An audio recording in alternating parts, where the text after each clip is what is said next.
హైదరాబాద్ కుకట్పల్లిలోని ఓ అపార్ట్మెంట్లోకి 5గురు దుండగులు చొరబడ్డారు. 3 కోట్లు ఇవ్వాలని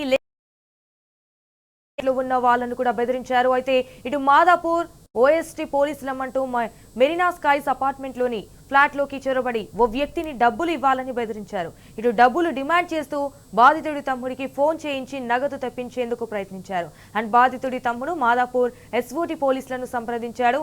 ఘటనా స్థలానికి పోలీసులు చేరుకోగానే పరారయ్యారు.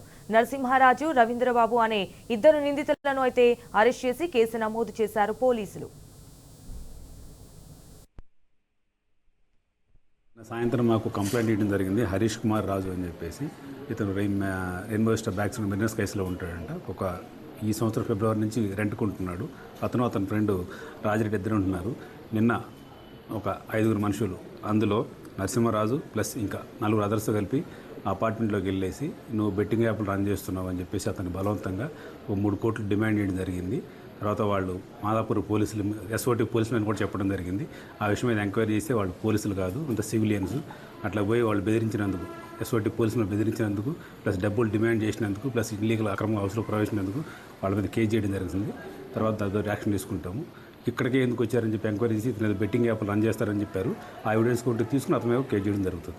నిన్న సాయంత్రం మాకు కంప్లైంట్ ఇవ్వడం జరిగింది. హరీష్ కుమార్ రాజు అని చెప్పేసి ఇతను రెయిన్బో స్టార్ బ్యాక్స్ మెరీనా స్కైస్లో ఉంటాడంట. ఈ సంవత్సరం ఫిబ్రవరి నుంచి రెంట్కుంటున్నాడు. అతని ఫ్రెండ్ రాజిరెడ్డి ఇద్దరు ఉంటున్నారు. నిన్న ఒక 5గురు మనుషులు, అందులో నరసింహరాజు ప్లస్ ఇంకా 4 అదర్స్ కలిపి అపార్ట్మెంట్లోకి వెళ్ళేసి నువ్వు బెట్టింగ్ యాప్లు రన్ చేస్తున్నావు అని చెప్పేసి అతను బలవంతంగా 3 కోట్లు డిమాండ్ చేయడం జరిగింది.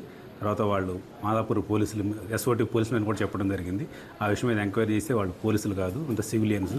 అట్లా పోయి వాళ్ళు బెదిరించినందుకు, ఎస్ఓటీ పోలీసులను బెదిరించినందుకు, ప్లస్ డబ్బులు డిమాండ్ చేసినందుకు, ప్లస్ ఇల్లీగల్ అక్రమ హౌస్లో ప్రవేశించినందుకు వాళ్ళ మీద కేసు చేయడం జరుగుతుంది. తర్వాత దాని యాక్షన్ తీసుకుంటాము. ఇక్కడికే ఎందుకు వచ్చారని చెప్పి ఎంక్వైరీ చేసి ఇతను బెట్టింగ్ యాప్లు రన్ చేస్తారని చెప్పారు. ఆ ఎవిడెన్స్ కొట్టి తీసుకుని అతను కేసు చేయడం జరుగుతుంది.